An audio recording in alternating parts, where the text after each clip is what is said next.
কারো কাছে, পৃথিবীর কোন সৃষ্টির কাছে যাররা পরিমাণ কিচ্ছু পাওয়ার আশা করবেন না।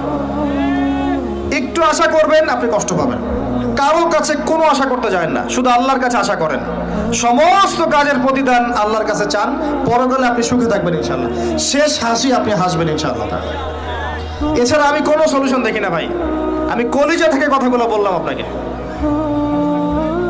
আর যে কথা কলিজা থেকে বের হয় সেই কথা আপনার কলিজার মধ্যে আঘাত করবে ইনশাআল্লাহ। সব কাজ শুধু আল্লাহর জন্য করেন, কেউ আপনার আপন না। আল্লাহ ছাড়া কেউ আপনার আপন নয়।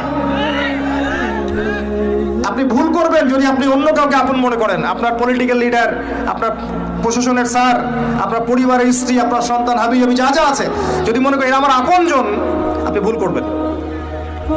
সবাই সবার স্বার্থ চেনে, সবাই সবার স্বার্থ চেনে। শুধু আল্লাহ আপনাকে নিঃস্বার্থভাবে ভালোবাসেন, আল্লাহ পাক স্বার্থ চান না। সারাটা জীবন পাপ করে থাকলেও একটা বার দাঁড়িয়ে খালি বলেন আল্লাহ আস্তাগফিরুল্লাহ ওয়া আতুবু ইলাইহি। মন থেকে বলেন আল্লাহ আমি ভুল করেছি, আল্লাহ আমাকে মাফ করে দাও। এক মুহূর্তের মধ্যে আল্লাহ পাক আপনার সমস্ত গুনাহগুলোকে নেকিতে পরিবর্তন করে দিবেন ইনশাআল্লাহ। আল্লাহ ছাড়া কেউ নাই আপন। আল্লাহর জন্য খালেস করে ফেলেন নিজেকে, তার দিনের জন্য চেষ্টা করেন।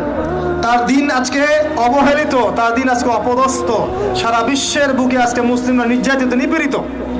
দিনকে এগিয়ে নেওয়ার জন্য কিছু করেন। আপনার ক্ষুদ্র ক্ষুদ্র প্রচেষ্টা ইনশাআল্লাহ আগামী দিন ইসলামের বড় বিজয় নিয়ে আসবে। দিনের জন্য খালেস করে ফেলেন নিজেকে।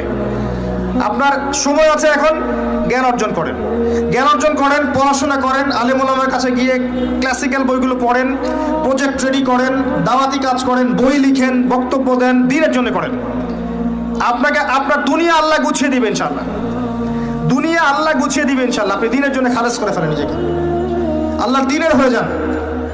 এবং দুনিয়া যে কাজগুলো করবেন শুধু আল্লাহ সন্তুষ্টির জন্য করবেন, কারো কাছে কিচ্ছু পাওয়ার আশা করবেন না। দেখবেন ইনশাআল্লাহ আপনি সুখে থাকবেন। একটা পর্যায়ে গিয়ে নূহ আলাইহিস সালামকে বলতে হয়েছে রব্বি আন্নী মাগলুবুন ফান্তাসির। আল্লাহ ৯৫০ বছর দাওয়াত